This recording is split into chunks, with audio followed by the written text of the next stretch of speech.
Hi dear friends, say ഡേയ്സിലേക്ക് എല്ലാവർക്കും സ്വാഗതം. ഇന്ന് ഞാൻ പുതിയൊരു ഡിഷായിട്ടാണ് വന്നിരിക്കുന്നത്, പപ്സ് പോള.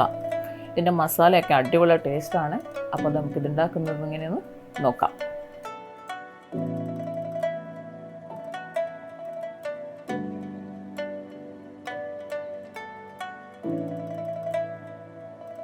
ഞാനൊരു പാൻ അടുപ്പത്ത് വെച്ചിട്ട് ആവശ്യത്തിന് എണ്ണ ഒഴിച്ചു കൊടുത്തിട്ടുണ്ട്.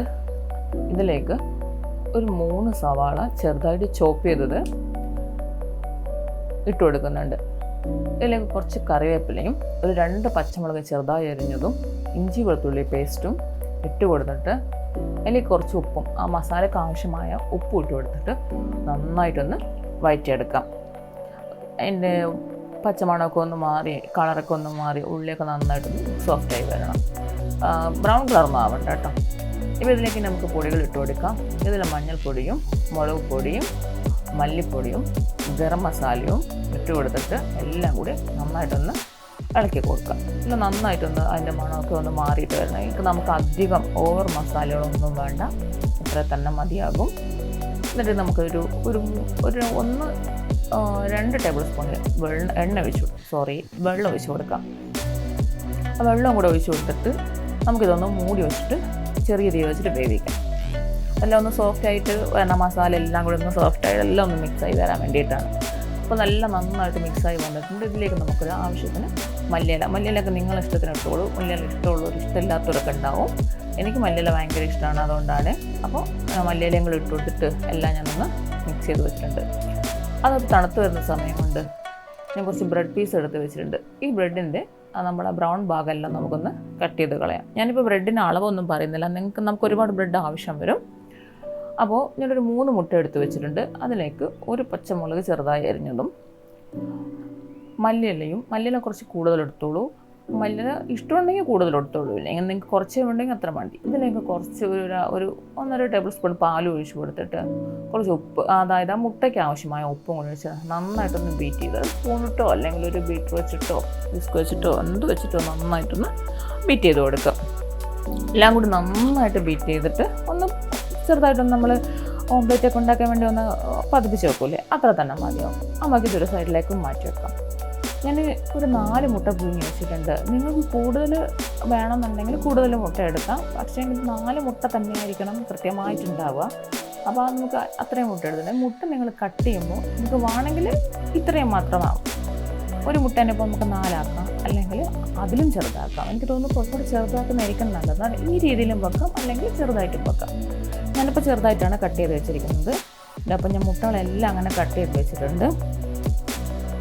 ഈ മുട്ടയെല്ലാം നമുക്ക് ഇങ്ങോട്ട് മാറ്റി വെച്ചതിന് ശേഷം ഒരു പാൻ എടുക്കാം, അല്ലെങ്കിൽ നിങ്ങൾക്ക് സോസ് പാൻ എടുക്കാം, അല്ലെങ്കിൽ കുക്കറിൽ നമുക്കിത് ചെയ്തെടുക്കാം, തവയിൽ ചെയ്തെടുക്കാം. ഏതിലാണ് നമുക്ക് സെറ്റ് ചെയ്യാൻ ഈസി ഇതിലേക്ക് കുറച്ച് നെയ്യ് ഒഴിച്ച് കൊടുക്കുക. എന്നിട്ട് ഈ നെയ്യ് എല്ലാ ഭാഗത്തേക്കൊന്ന് നന്നായിട്ട് സ്പ്രെഡ് ചെയ്ത് കൊടുക്കുക. ഇത് നമ്മൾ നേരത്തെ എടുത്ത് വെച്ചിരിക്കുന്ന ബ്രെഡ് ആ ബീറ്റ് ചെയ്ത് വെച്ചിരിക്കുന്ന മുട്ടയിലേക്ക് മുക്കിയിട്ട് ഇതൊന്ന് നമുക്കിതിനകത്തേക്ക് അടുക്കി വെച്ച് കൊടുക്കണം. അടുക്കി വെച്ച് കൊടുക്കുമ്പോൾ നമ്മൾ പാനിൻ്റെ സൈഡിലേക്ക് ബ്രെഡൊന്ന് കയറ്റി വെച്ച് കൊടുക്കാം. കാരണം നമ്മൾ ഇതിൻ്റെ മുകളിലും പിന്നെയും ബ്രെഡ് വെക്കുമ്പോൾ ഈ ബ്രെഡ് എല്ലാം കൂടി തമ്മിൽ ഒട്ടിയിരിക്കണം. അതുകൊണ്ട് നിങ്ങളത് ചെയ്യുമ്പോൾ ബ്രെഡ് എല്ലാ സൈഡിലും കയറിയിരിക്കാത്ത വിധത്തിൽ വേണം സെറ്റ് ചെയ്യാൻ. അപ്പം ഞാൻ ബ്രെഡ് ഇങ്ങനെ 4 വെച്ച് കൊടുത്തതിന് ശേഷം പിന്നെ ബ്രെഡൊക്കെ മുറിച്ചിട്ടാണ് വെച്ചുകൊണ്ടത്. കാരണം നമുക്ക് പിന്നത്തെ കറക്റ്റ് ഷേപ്പിന് ബ്രെഡ് ഉണ്ടാവില്ല. അപ്പോൾ നിങ്ങളുടെ ഒരു രീതിക്ക് അനുസരിച്ചിട്ട് ഇപ്പം ഇങ്ങനെ തന്നെ മുറിക്കണം അങ്ങനെയല്ല. നമ്മൾ ആദ്യം വെച്ചിരുന്ന 4 ബ്രെഡിനെ കണക്കാക്കിയിട്ട് ബാക്കി എല്ലാ ബ്രെഡും തമ്മിൽ യോജിക്കുന്ന വിധത്തിൽ നിങ്ങളൊന്ന് പ്രസ് ചെയ്ത് വെച്ച് കൊടുക്കുക. മുട്ടയിൽ മുക്കിയിട്ട് വേണം എല്ലാം വെക്കാൻ. അത് നിങ്ങൾ മറന്നു പോകരുത്. എല്ലാം നന്നായിട്ട് അതേപോലെ എല്ലാ സൈഡിലേക്കും വരുന്നൊക്കെ വിധത്തിൽ നമ്മളതിങ്ങനെ സെറ്റ് ചെയ്ത് വെച്ച് കൊടുക്കുക. കൈ കൊണ്ട് ജസ്റ്റ് ചെറുതായിട്ട് പ്രസ് ചെയ്ത് വെച്ച് കൊടുക്കുക. അപ്പോൾ ഇങ്ങനെ എല്ലാ ഭാഗം വെച്ച് കൊടുത്തതിന് ശേഷം നമ്മൾ നേരത്തെ ഉണ്ടാക്കി വെച്ചിരിക്കുന്ന ഫില്ലിങ്ങിന് വേണ്ടി മസാല ഉണ്ടാക്കി വെച്ചിട്ടില്ലേ, ആ മസാല ഈ ബ്രെഡിൻ്റെ മുകളിൽ നന്നായിട്ടൊന്ന് സ്പ്രെഡ് ചെയ്ത് കൊടുക്കുക. അതേപോലെ എല്ലായിടും എത്തുമ്പോഴേക്കും മസാല നിങ്ങൾ കൂടുതൽ വേണമെങ്കിൽ നിങ്ങൾ ഉള്ളിൻ്റെ അളവ് കൂട്ടിയാൽ മതി. പക്ഷേ ഈ ഒരു രീതിക്ക് ഉണ്ടാക്കണമെന്നുണ്ടെങ്കിൽ ഒരു 4 മുട്ടയ്ക്കാണെങ്കിൽ ഈ മസാല കറക്റ്റായിരിക്കും. അപ്പോൾ ഈ മസാല ഇങ്ങനെ എല്ലാ സൈഡും എത്തുന്നൊക്കെ നമ്മൾ കുറച്ചങ്ങ് മുകളിലേക്ക് പോകണ്ട, ബാക്കി എല്ലായിടും എത്തുന്നിടത്തേക്ക് നന്നായിട്ടൊന്ന് സ്പ്രെഡ് ചെയ്ത് വെച്ച് കൊടുക്കുക. പിന്നെ നിങ്ങൾ ആദ്യമായിട്ടാണ് എൻ്റെ ചാനൽ കാണുന്നെങ്കിൽ സബ്സ്ക്രൈബ് ചെയ്യാനും തൊട്ടടുത്ത് കാണുന്ന ബെല്ലൈക്കൻ എനേബിൾ ചെയ്യാനും മറക്കരുത്. ഇപ്പോൾ ഞാൻ ആ മുറിച്ച് വെച്ചിരിക്കുന്ന മുട്ടയെല്ലാം ഇതിൻ്റെ മുകളിലേക്കൊന്ന് നിരത്തി കൊടുക്കാം. വലുതാക്കി മുട്ട മുറിക്കണമെങ്കിൽ ഞാൻ നേരത്തെ പറഞ്ഞ പോലെ അതുപോലെ തന്നെ ചെയ്യാം കേട്ടോ. നമ്മുടെ തലശ്ശേരിയിൽ ഒരുപാട് വെറൈറ്റി ഐറ്റംസ് ഉണ്ട്. പിന്നെ മുട്ട കൊണ്ട് തന്നെയാണ് ഒരുപാട് സ്നാക്സ് ഉണ്ട്, സ്വീറ്റായിട്ട് ഒരുപാട് സ്നാക്സ് ഉണ്ട്. നമുക്കതെല്ലാം ചെയ്യണം, ഓരോന്നോരോന്നിട്ട് നമ്മൾ ചെയ്യണം. മുട്ട കൊണ്ടും പിന്നെ ചിക്കൻ കൊണ്ടൊക്കെ എന്തോരം ഐറ്റംസ് ഉണ്ടെന്ന് പറഞ്ഞ് എന്നിട്ട് എനിക്ക് എണ്ണി തരാൻ പറ്റില്ല, അത്രക്കുണ്ട്. ഒരുപാട് ആൾക്കാർക്ക് ഒരുപാട് വെറൈറ്റി ഫുഡ് അറിയാം. അപ്പോൾ എനിക്കറിയാവുന്നതൊക്കെ ഞാൻ നിങ്ങളായിട്ട് ഷെയർ ചെയ്യുന്നുണ്ട്. നമുക്ക് ഒരുപാട് ഐറ്റംസ് ചെയ്യാനുണ്ട്, നമുക്കെല്ലാം ഇൻഷാ അല്ലാ ചെയ്യാം.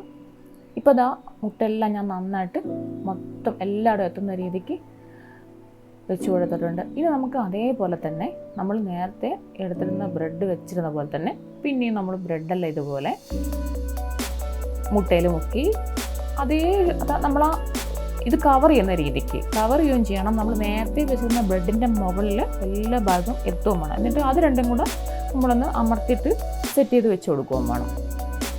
അങ്ങനെ നിങ്ങൾ എല്ലാ ബ്രെഡും അതേപോലെ മുക്കിയിട്ട് ഇങ്ങനെ നിങ്ങളിഷ്ടത്തിന് മുറിച്ചോളൂ. അത് എങ്ങനെ മുറിച്ചാലും പ്രശ്നമില്ല. പക്ഷേ എങ്കിൽ ആ ബ്രെഡെല്ലാം സെറ്റാവണം. അടിയിലിരിക്കുന്ന ബ്രെഡുമായിട്ട് മുകളിലിരിക്കുന്ന എല്ലാ ബ്രെഡ് പീസും സെറ്റായിരിക്കണം. ഞാനത് 1.5 പാക്കറ്റ് ബ്രെഡ് യൂസ് ചെയ്തിട്ടുണ്ട്. കാരണം ആദ്യം കിട്ടിയ ബ്രെഡ് എനിക്ക് ചെറുതായിരുന്നു, പിന്നെ രണ്ടാമത് കുറച്ച് വലിയ പീസായിട്ട് പെട്ടെന്നായി. കഴിവതും നിങ്ങൾ വലിയ ബ്രെഡ് പീസ് എടുക്കാൻ ശ്രദ്ധിക്കുക, അല്ലെങ്കിൽ കുറേ ബ്രെഡ് ഇങ്ങനെ വെച്ചിരിക്കേണ്ടി വരും. അപ്പോൾ എല്ലാ ഭാഗവും ഞാൻ സെറ്റ് ചെയ്ത് വെച്ചിട്ടുണ്ട്. ഇത് നന്നായിട്ട് കൈ കൊണ്ട് നമുക്ക് സൈഡൊക്കെ ഒന്ന് അമർത്തി കൊടുക്കാം, അല്ലെങ്കിൽ നമ്മൾ ആ അടിയിൽ വെച്ച ബ്രെഡുമായിട്ട് ഇത് സെറ്റാവില്ല. അപ്പോൾ നിങ്ങൾ ഇനി നമ്മൾ ചെയ്യേണ്ടതെന്ന് വെച്ച് കഴിഞ്ഞാൽ നേരത്തെ നമ്മൾ ഈ ബീറ്റ് ചെയ്ത് വെച്ചിരിക്കുന്ന മുട്ട, ഞാൻ നേരത്തെ ആദ്യം 3 മുട്ട എടുത്തിട്ടുണ്ട്. പിന്നെ എനിക്ക് ഒരു മുട്ടയും കൂടെ ബീറ്റ് ചെയ്യേണ്ടി വന്നിട്ടുണ്ടായിരുന്നു, കാരണം ബ്രെഡിൽ മുക്കിയതൊക്കെ തീർന്നു പോയിട്ടുണ്ടായിരുന്നു. പിന്നെ ഞാൻ ഒരു മുട്ടയും കൂടെ അതേപോലെ ബീറ്റ് ചെയ്ത് വെച്ചതാണ്. ആ മുട്ട നമ്മൾ ഈ ബ്രെഡിൻ്റെ മുകളിൽ എല്ലായിടവും ഒന്ന് ഒഴിച്ചു കൊടുക്കുക. ആ സൈഡിലൊക്കെ എല്ലായിടവും ഒന്ന് ഒഴിച്ചിട്ട് ബാക്കിയൊക്കെ മുകളിൽ ഒഴിച്ചു കൊടുത്തിട്ട് ഈ മുട്ടയും കൂടെ നന്നായിട്ടൊന്ന് അമർത്തി കൊടുക്കും. ആ സൈഡിലോട്ടൊക്കെ എല്ലാം ആവണം, അത് സൈഡിലാണ് മുഴുവൻ ഒഴിച്ചു കൊടുക്കേണ്ടത്. അപ്പോൾ ഇതെല്ലാം ഒഴിച്ചു കൊടുത്തിട്ട് നമുക്കൊന്ന് ചെറിയ തീയിൽ വെച്ചിട്ട് ഇതൊന്ന് വേവിച്ചെടുക്കാം. ഇപ്പം ഞാൻ ഒരു സൈഡ് വേവിച്ചിട്ടുണ്ട്. നിങ്ങൾ എന്ത് ചെയ്യണമെന്ന് വെച്ചാൽ ഇത് മറിച്ചിടാൻ വേണ്ടി ഇതുപോലൊരു പ്ലേറ്റിലേക്ക് ഇങ്ങനെ കമഴ്ത്തിയിടുക. പൊട്ടാതെ പ്രത്യേകിച്ച് ശ്രദ്ധിക്കണം. അതേ പാനിലേക്ക് തന്നെ പറ്റുമെങ്കിൽ ഈ ചെയ്യുന്ന പോലെ തന്നെ നിങ്ങൾ മെല്ലെ തിരിച്ചിടുക. അല്ലെങ്കിൽ അതേപോലെ തന്നെ വേറൊരു പാനിലേക്ക് കമഴ്ത്തിയിട്ടാൽ നിങ്ങൾക്ക് ഈസി ആയിരിക്കും. ഇതുപോലെ തന്നെ നിങ്ങൾക്ക് വേണമെങ്കിൽ ഇത് തിരിച്ചിടാം. സൈഡൊന്നും അങ്ങനെ ചെറുതായിട്ടൊന്നും ഒരു സൈഡ് മാത്രം ചെറുതായിട്ടൊന്ന് പൊട്ടിപ്പോയി, അല്ലാണ്ട് പൊട്ടിയിട്ടൊന്നുമില്ല. ഇപ്പം ഞാൻ 2 ഭാഗം നന്നായിട്ട് ബേക്ക് ചെയ്ത് കൊണ്ടുവന്നിട്ടുണ്ട്. നല്ല ഗോൾഡൻ കളറൊക്കെ ആയിട്ടുണ്ട്. ഞാൻ നിങ്ങൾക്കിതിൻ്റെ ടേസ്റ്റ് നിങ്ങൾ ഉണ്ടാക്കി കഴിച്ചിട്ട് തന്നെ അറിയുള്ളൂ. എന്തായാലും നിങ്ങളെല്ലാവരും ഒന്ന് ഉണ്ടാക്കി നോക്കണം. ഞാൻ ഇതിൻ്റെ ഇത് ഫില്ലിങ് എങ്ങനെയാണുള്ളതെന്ന് നിങ്ങൾക്കൊന്ന് കാണിച്ചു തരാം. നല്ല ടേസ്റ്റിന് എല്ലാവരും ഒന്ന് ട്രൈ ചെയ്ത് നോക്കുക, മറക്കാതെ ട്രൈ ചെയ്യുക. നമുക്ക് പെട്ടെന്ന് തന്നെ വയറ് ഫില്ലാവും. 2 പീസ് കഴിക്കുമ്പോഴേക്കും വയറൊക്കെ ഫില്ലാവും. അപ്പം എല്ലാവരും ട്രൈ ചെയ്ത് നോക്കുക, എല്ലാവർക്കും ഇഷ്ടമാവും. ട്രൈ ചെയ്തിട്ട് എനിക്ക് ഫീഡ്ബാക്ക് തരിക. അപ്പോൾ താങ്ക്സ് ഫോർ വാച്ചിങ്. ബൈ.